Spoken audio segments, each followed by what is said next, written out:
book fighters. So it is Friday, December 3rd, and this week I read The Dancing Plague by, I never know the author's name, ever, John Waller.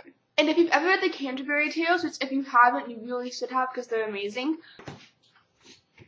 Oh, sorry, hold on, I just hit my cat's head on the desk. I am so sorry, I love you. Oh, that's so horrible, I feel bad. But it feels very much like the Canterbury Tales. It's a medieval book, of course, and it talks about medieval life, so I kept thinking back to them when I was reading this. Anyway, this book is about a plague that happened in 1518 in Alsace. I can't pronounce anything. Alsace, whatever. That little part, like, close to France in Germany, or it was back then the Holy Roman Empire. And this woman, Frau Toffia, just don't count any of my pronunciations today, just go look it up, because I don't know how to pronounce anything, okay? So, Frau Toffia just walked out into the middle of the street and started dancing. And she danced. And danced. Until, like, a few days had passed, and she danced until she'd, like, fallen and collapsed from exhaustion, and she'd take, like, a small nap and get up and start dancing again later. And it only stopped when they took her on, like, a pilgrimage, basically. But when they came back to town, over 20 people had started dancing, too. And then next day more people danced, and then more people danced, and then more people danced. And this went on for months, and they tried, like, a bunch of things to stop it. Like, at one point they forced everybody to continue dancing, because they thought that maybe, like, after 10 days of dancing, being forced to dance, like, I don't know, soothe it out, then that didn't work when you had people collapsing from exhaustion and other people were making them continue dancing. So they tried a bunch of things. And finally they took a bunch of people to, like, this pilgrimage again and put red shoes on them and stuff, and they finally got to stop. You know how, like, in the original Snow White, the stepmother was, like, given red shoes and made to dance until she died? Totally from this plague. And it seems like these people could have stopped dancing if they wanted to, because there's no disease that makes you dance. It doesn't exist. But these people were compelled to dance. John Waller looks at the history of the plague and the events that it happened in and why it happened.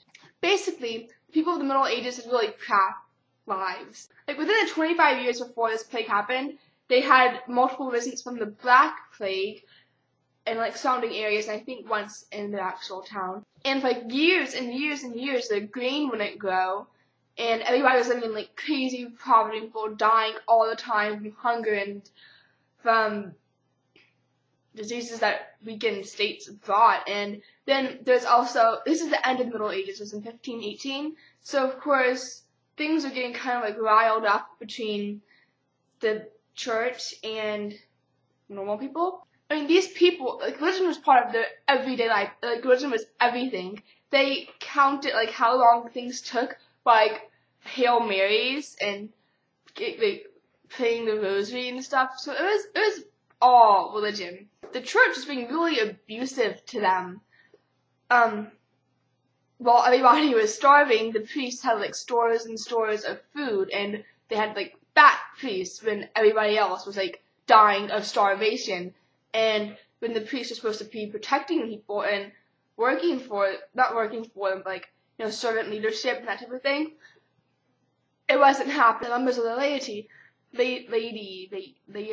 L-A-I-T-Y, but they were taking advantage of the poor people too, because the peasants, people dying of starvation, were trying to, like, get food, and so they had to take out loans, and the people who were, like, in charge of them were taking advantage of them by making them pay crazy interest, and it was bad. These people did not like their lives at all. And John Waller sees the dancing as a way to get away from that. And he says people went into, like, a trance-like state. But back then, dancing was a way to have fun. That was basically, dancing was kind of the only fun you had back then. You had at weddings and all the good events in the world.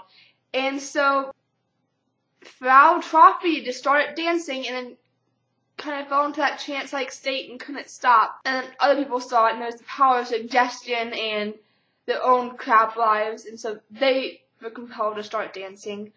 And it just kind of went on like that. You know, this wasn't even the only dancing plague that happened. So here's the map in the book, and this is this one of those versus the Rhine. I think this one is. And these are all the places that dancing plagues occurred. The range is from like the 11th century to the 16th century, and so this happened a lot to a lot of people. So even though it seems crazy to us, it kind of like was a thing back then. So basically what happened to these people was that religion was such a huge part of their lives, and then when things just got so bad, it's really hard to explain. Nobody knows exactly why it happens, but like the brain kind of gets commandeered by like crazy thoughts, and the left half kind of like shuts down, while the right half like kind of like goes crazy. And the left side of the brain is like really logical and stuff like that, and the right side of the brain is very like all your fantasies and imagination, and all that happens. These people kind of went crazy in a culturally prescribed way because Buddhism was so heavily involved in their life. They decided that God had made this dancing plague to punish them for their sins. And people in modern times can still go into trances. We think about like exorcisms, people who say that they are possessed by demons and stuff.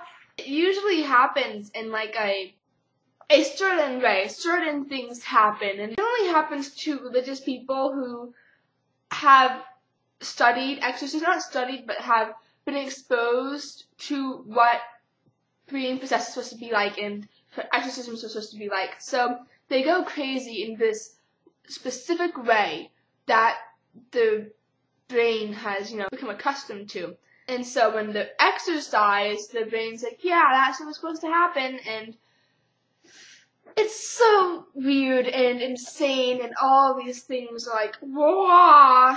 And you should definitely read this book. It has a lot of psychology in it, which you would like, Katie. Yeah. That's weird. I didn't mean to do that, but I did. See, he has no head, and I put the ha. So that's a dancing plague, and I probably explained it in a bad way, but this is what it is. And so, how are you? I am